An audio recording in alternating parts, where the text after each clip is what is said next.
ताजा तरीन वीडियोस के लिए हमारा YouTube चैनल सब्सक्राइब करके बेल आइकन प्रेस कीजिए ताकि आपको मिले हर अपडेट सबसे पहले। जितना आपको मलाल है कि मकबूजा कश्मीर को इमरान खान, जिसका नाम कश्मीर फरोश है, वो जिस तरह मकबूजा कश्मीर को भारत की झोली में फेंक कर आ गया। नौरीन आरिफ साहिबा ने अभी सही फरमाया, कहने लगी कि ये जो पाकिस्तान तहरीके इंसाफ है और इमरान खान खुसूसी तौर पर, ये कोरोना वायरस से ज्यादा खतरनाक वायरस है। मैं बताऊं क्यों? क्योंकि ये वायरस मकबूजा कश्मीर को निगल गया है।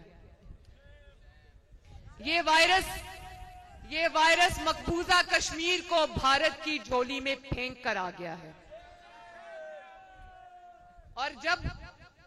और ये भी मैं बता दूं कि अब ये जितना मर्जी ड्रामा करे, रोए धोए, मेरी इंफॉर्मेशन के मुताबिक इसमें इमरान खान की मर्जी शामिल थी।